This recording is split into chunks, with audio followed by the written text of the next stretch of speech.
right, great to have you here. First guest of the event, no pressure.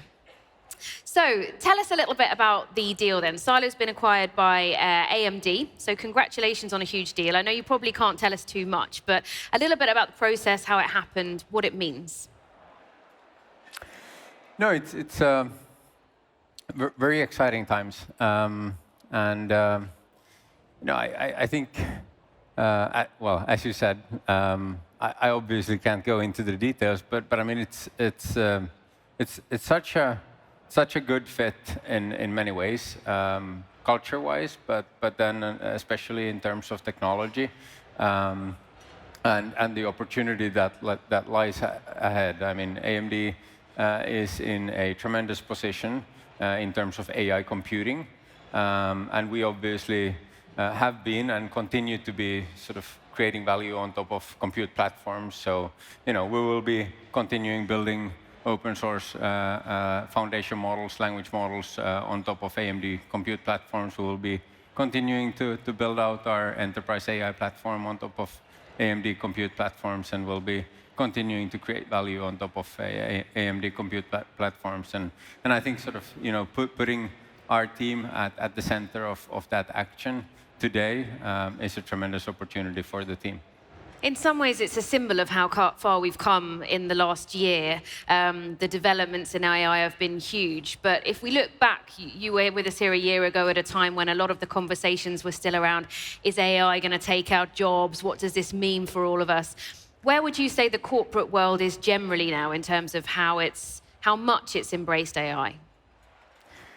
Yeah, I mean, we discussed this last year. I think while some things have changed, the underlying technology is still the same, and I think that's what I said last year as well. I mean, if you look at the past many AI waves, I personally think that value creation has still always relied on sort of the same logic, where basically AI is just becoming an embedded and integrated part of software products or digital platforms, digital services, digital products. And I think that's what is happening now as well. And of course, technology changes, but eventually sort of the way that it's being adopted is usually quite similar.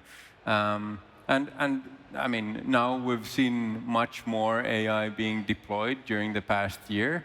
I think we've also, and enterprises across the world have seen how difficult it is to sort of build AI-driven products. And I think we also have a lot of success stories out there. So, AI, what I've said previously as well during the past AI waves, is that this investment wave will eventually ensure that it is gradually being sort of more and more adopted, and that's what we're seeing now, and I expect us to see in the years to come.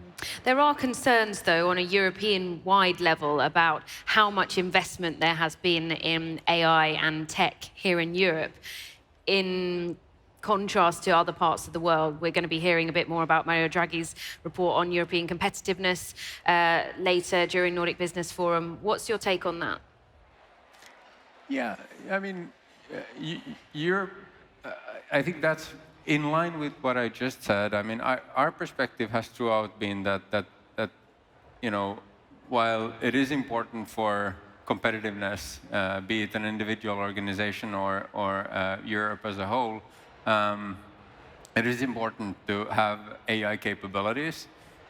Still, sort of the way you eventually create value happens through tech companies or tech products, and I think that's also what Draghi is alluding to in many ways, both indirectly and directly, and actually quite explicitly with some of his remarks. And I would fully agree. I think the most crucial aspects going ahead, if we are to sort of compete and be competitive, is to ensure that we have these technology platforms, technology companies.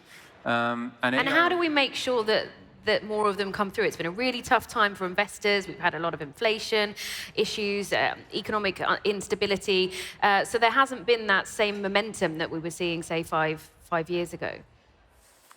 Yeah, I mean, I think we have a lot of focus in Europe on capabilities, and I think the ingredients to create AI, we have them. I mean, we have talent, we have compute, and we have basically access to data. But then eventually, how do you actually get to value creation? It is by ensuring that we foster sort of growth of these sort of sizable digital businesses. And I think eventually that will require a bit of different activities. I mean, you can think about transforming more traditional industrial companies in Europe. I think that's going to require a bit different efforts compared to, for instance, fostering growth in sort of moonshot type of AI startups or digital startups, technology startups that eventually become scale-ups and unicorns. And I think succeeding with that will take a combination of capital, it will take a combination of talent, and it will eventually, I think require also an say unified Europe, which doesn't sort of consist of say many individual nations or silos, but rather a unified economic region. I mean, that's a huge topic that we could delve into. But let's home in a little bit on talent side of things. You work at university. You're obviously seeing new talent coming through every day. But do you think Finland and the Nordics has the edge when it comes to talent?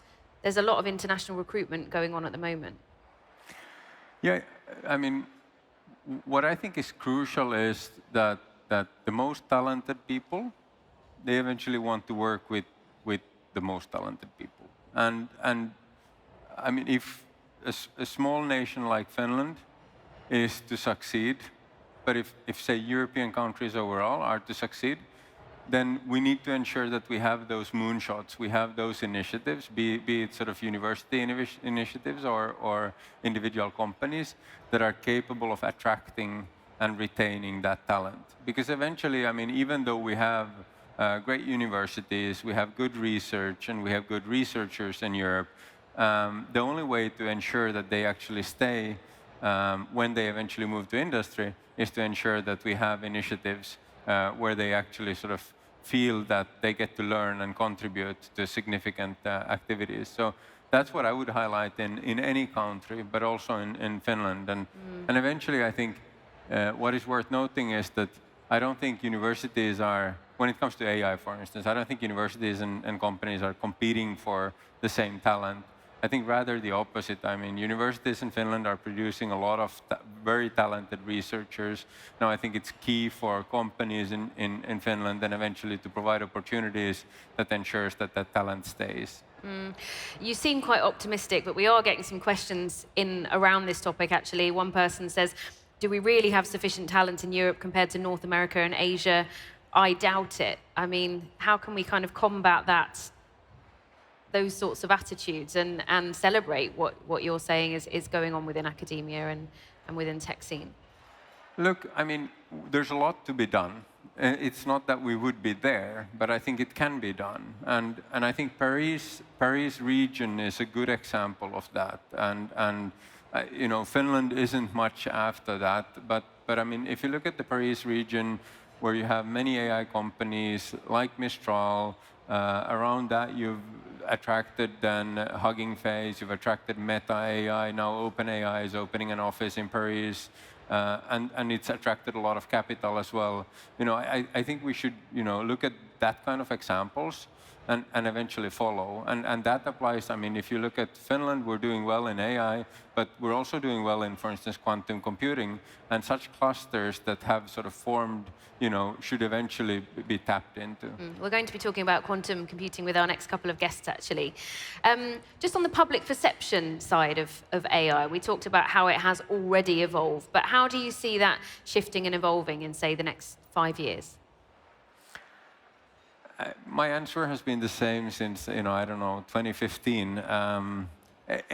AI is already and will just continue to become an embedded part of our everyday lives and the products we use on a daily basis, ranging from, autonomous vehicles to smart devices to, our vacuum cleaners and toothbrushes.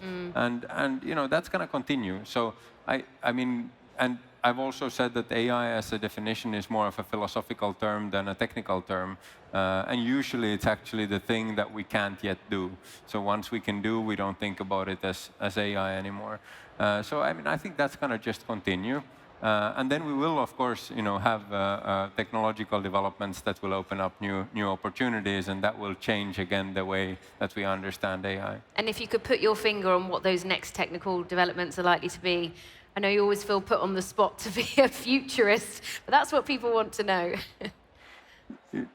Well, there could be many things highlighted, like technical contributions that are allowing us to do new things and eventually embed that technology into products and create value in our everyday life. But I mean, what is happening at the moment with large language models is the same as has happened with AI previously. I do believe that they will take sort of steps forward in becoming agentic, and eventually we will see software agents doing tasks for us, quite narrow and focused, but nevertheless doing automated tasks for us.